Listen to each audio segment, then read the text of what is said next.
126 гишүүнтэй энэ удаагийн парламент эрх зүйн бодлогын шинжилгээ хүрээндээ хүн төвтэй хүний эрхийг дээдлэх зарчмыг тунхаглаж, хууль журмын зохист харьцаа алдагдсныг засаж залруулахаа мэдгдсэн.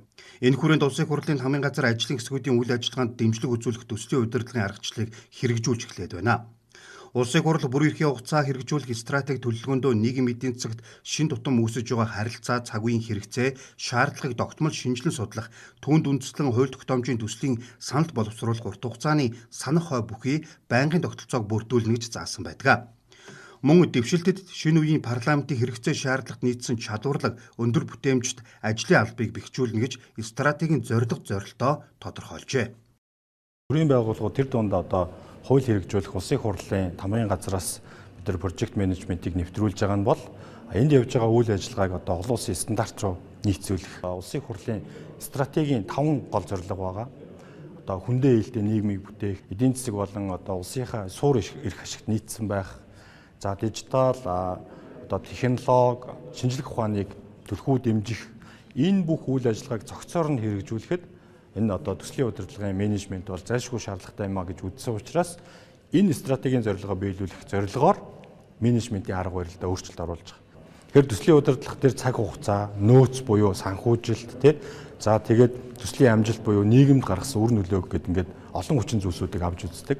Дээрээс нь энэ хууль хэрэгжихэд ер нь ямар эрсдэл, ямар асуудлууд тулгаж болох вэ гэдгийг цогцоор судалж шийддэг учраас хамгийн гол нь эцсийн хэрэглэгчтэй очиж байгаа бүтээгдэхүүн үйлчилгээ чанартай байдаг.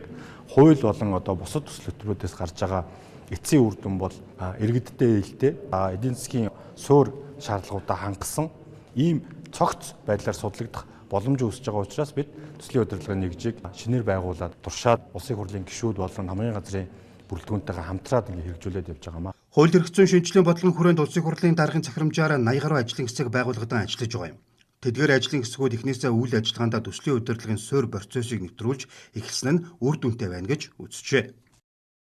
Тэгэхээр альва хуулийг боловсруулахад бол маш олон талын оролцоо, дээрээс нь судалгаа гэд олон зүйл явдаг. Тэгэхээр энийг илүү үр дүнтэй мэргэжлийн түвшинд гаргахын тулд project management буюу төслийн удирдлагын программыг авч бид нар ажлын хэсгийнхаа хүрээнд бол ашиглаж яваа. Тэгэхээр энийг буцаад эргээд бид нар хууль тогтоох, хууль боловсруулах энэ хүрээнд бол илүү үр ашигтай олон улсын бас түвшинд нийцсэн илүү үр дүнтэй ийм ажил болох ёстой. Тэгээд энэ хэрвээ цаашдаа бас амжилттай явах юм бол цаашаа хууль тогтоох энэ үйл процесс маань бас олон улсын жишгт нийцсэн илүү өндөр түвшинд үр дүнтэй ийм ажил болох боломжтой бас гэж харж байгаа. Төрийн байгууламжийн бүтээмжийг дээшлүүлэх гэдэг чинь нэлээд том концепт бас явагдаж байгаа тийм.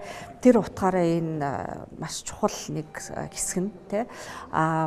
Энэ дээр хамтарсан байдлаар багаар ажиллах гэхүүд Монгол хүмүүс чинь бид хэд чинь багаар ажил сурах гэж бас нэлээд болж байгаа тийм. Хинийн яг юу хийх вэ тийм. Яаж бие биенийхээ ажилд саад болохгүй тэр байтугай тусуулж бие биенийхээ ажлыг үр бүтээлтэй байх уу, урам зориг хаанаас авах уу, яаж нийтээрээ хамтарч үр бүтээлтэй богино хугацаанд хамгийн сайн үр дүн гаргах уу, цаг хугацаа, мөнгө төгрөг юу гэдэг те бусад бүх нөөцөө яаж нэгтгэх үү гэсэн байдлаар ингэж хамтарч ажиллах нь айгүй том зорилгод хүрэх нэг боломж. Улсын хурлын хамын газар нь үйл ажиллагаанд төслийн удирдлагын аргачлалыг хэрэгжүүлж эхлээд байна. Энэ нь Монгол Улсын хурлын даргын захимжаар байгуулагдсан зарим ажлын хэсгийн ажлын уялдаа холбоог хангах, үйл ажиллагаанд олон улсад хүлээмж зөвшөөрөгдсөн аргачлалын дагуу процесс суурьтай, оновчтой, үр ашигтай төслийн удирдлагыг хэрэгжүүлэх зорилготой юм байна.